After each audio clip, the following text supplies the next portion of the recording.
Microsoft recently announced the availability of AI service on the Azure AI Foundry, and this is available on the Azure portal as well as in the SDK form. Today, let's explore how to use this Agent AI service.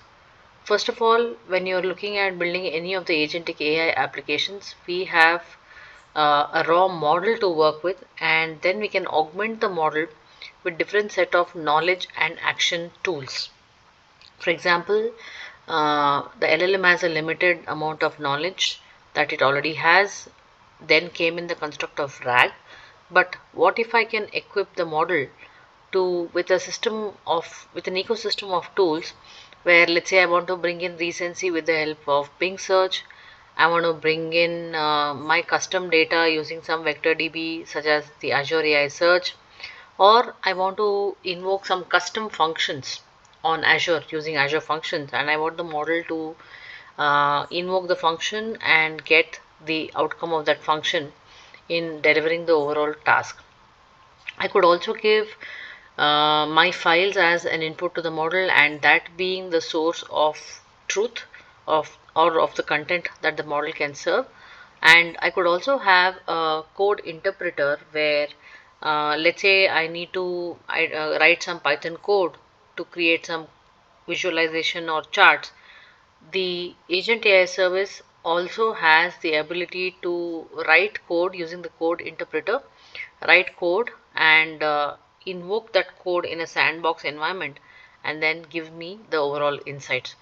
In a nutshell, the agent service has multiple tools in the overall ecosystem to bring about an overall agentic AI experience. I could also have automation of certain workflows by triggering logic apps.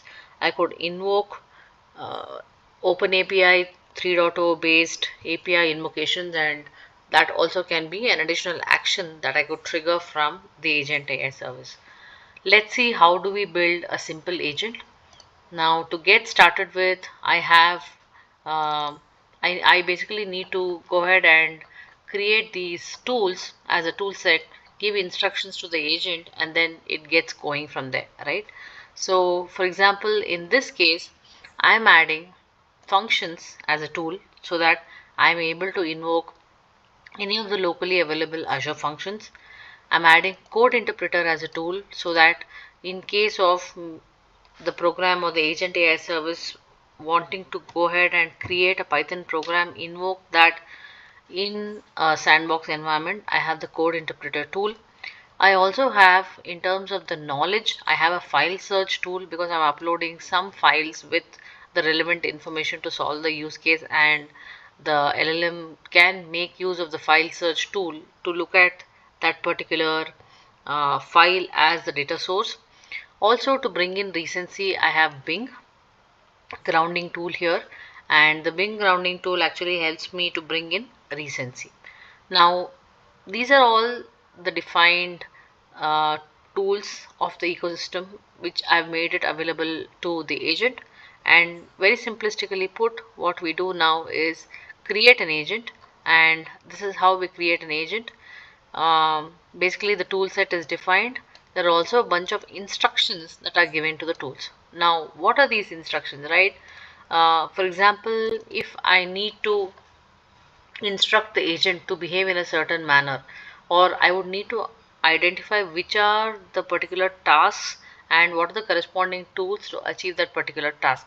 So this is where the tools and the instructions come into picture. For example, here we are saying that for sales data, at any assistance on sales data, look at the database, fetch from the database by creating functions on the database and creating SQL queries to fetch that particular data. So any sales data assistance, go to the DB. Any information on product catalog, go to contours of product information.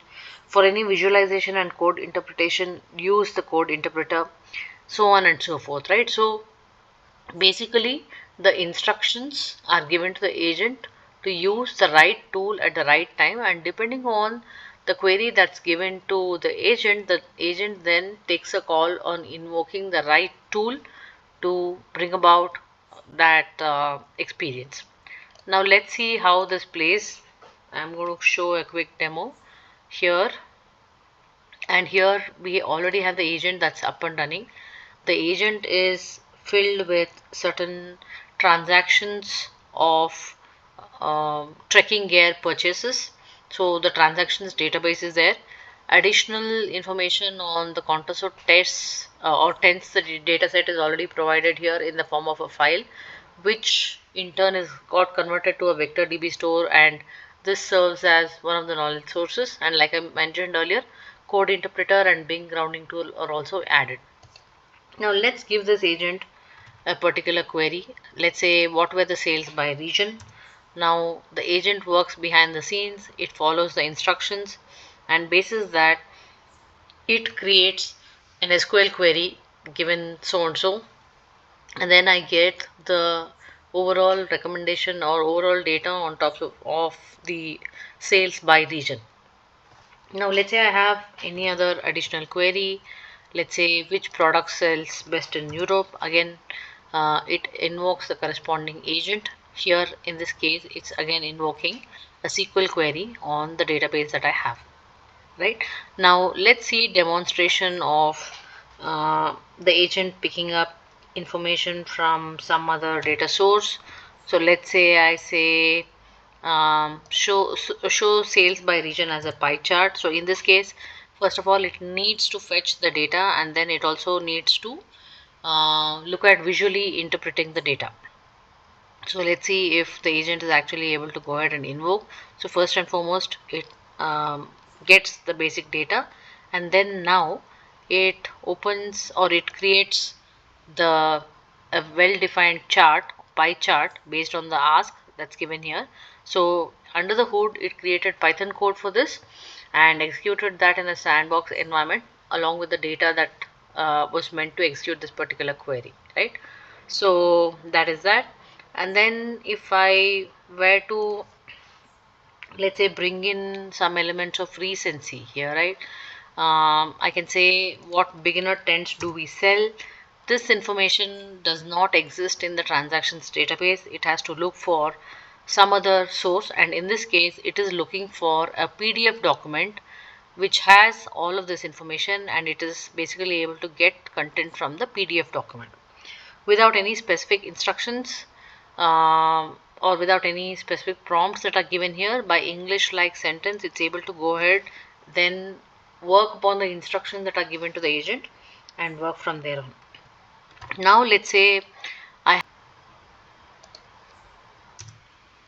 so we say show the tents we sell by region that are similar price to our competitors beginner tents. So let's see whether it's able to get this particular detail here.